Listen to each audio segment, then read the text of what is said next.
This video will show you how to use the library to complete the research-based assignment for the Research in Business class. We'll start by finding the library's homepage. Today we'll start our search by using the library guides. You can find these by clicking on the link in the menu to the left side of the homepage. Find and click on the Business Research Guide. Since our assignment asks us to find articles, we'll focus our search in the Business Source Ultimate database. If you're off campus or accessing this database for the first time on campus, you'll be asked to supply your SMWC credentials. To start, we'll type in our topic, women-owned businesses.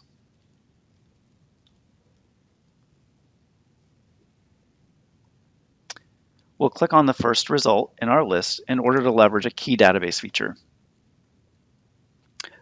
Subject terms are predefined terms that are used by librarians to group articles on like topics together. Each of these subject terms is assigned by a professional librarian who's read the article and determined that this predefined phrase fits the content of the article. By clicking on any one of these, we'll retrieve all of the articles in the database that use that same predefined descriptor. This gives us very relevant, pertinent results very quickly. We can further limit our result list considering the assignment criteria by using all of the limiters on the left side of the page. The first thing we'll do is click the Scholarly Peer-Reviewed Journals box. This brings back only academic articles. So all of these articles have gone through a strict editorial peer-reviewed process in which experts in the field have examined the content to determine that the research is solid and accurate and that there are no gaping holes in the process that was used to write the article. Another limitation we'll apply is the date range to ensure that we're receiving only the most current research related to our topic, so we'll limit to just those articles that have been published in the past 5 years. We'll go ahead and click on the article title again and scroll down a bit in the record to find the abstract. This provides a very brief summary of this article, which we can use to determine if it's relevant for what we're researching or not.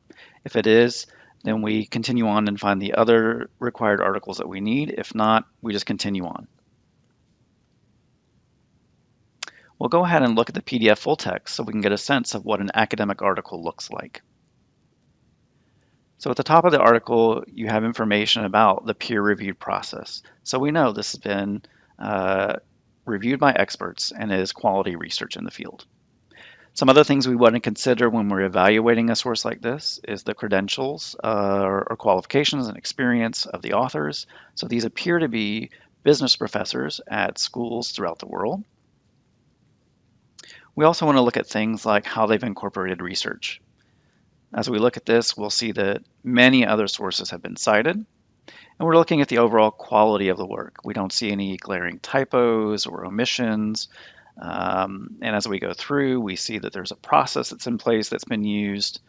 You can see that there are hypotheses that have been posed, and eventually we'll begin to see that there are data that are presented.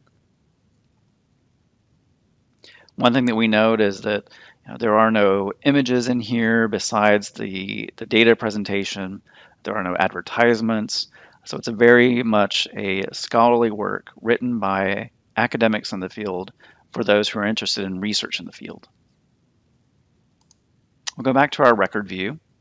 And on the right-hand side of the screen in our tools, there's a cite button. And this produces for us in the middle of the screen this article cited for any number of style guides and manuals. As we scroll down, we'll find one for APA. So we can copy and paste this into our document and start to build our reference list. I would encourage you to use this because it's a great time saver and it also prevents you from making unnecessary typos. However, if you use this, you do have to verify that that citation is accurate and complete. So pull out the APA manual and make sure that everything is formatted correctly, all the information is there that needs to be there, and so on and so forth. This particular citation looks pretty good. The only thing that I would do is take out the publisher name that's right after that journal name. We'll go back to our result list because in addition to finding academic content for this assignment, we also need to find an article from a trade publication or a professional magazine. To do that, we'll remove the scholarly peer-reviewed journals filter or limitation, and in its place, check the box for trade publications. So these works are less academic. They're not written for an academic audience. Instead, they're written for practitioners in the field. So these are articles written by business organizations or business professionals for those who are practicing in business.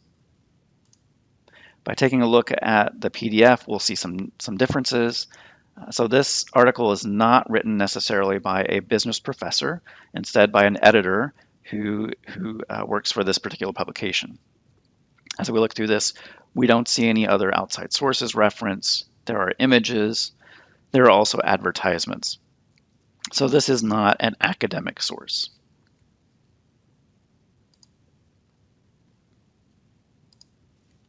In addition to our articles, I want to point out that there are some resources that you can use to help you cite this information correctly in APA style. Certainly, if you do not have a copy of the publication manual, I would encourage you to get a copy of your own. But we also have a database that can help us to verify some of these references as well. So by clicking in this academic writer, which is published by APA and is about all things APA style, we can click on the Learn tab and come over here and type in journal article.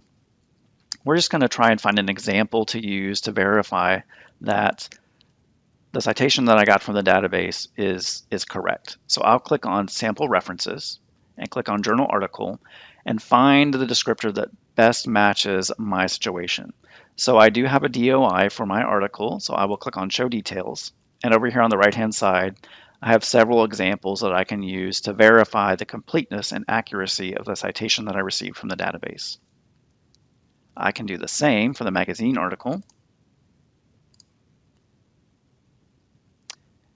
And this magazine article that I had did not have a DOI, but it was accessed in the library database. So these are examples of how I might cite that particular source type. If you have any questions about conducting this particular assignment or any others, please feel free to reach out to us and we're happy to help.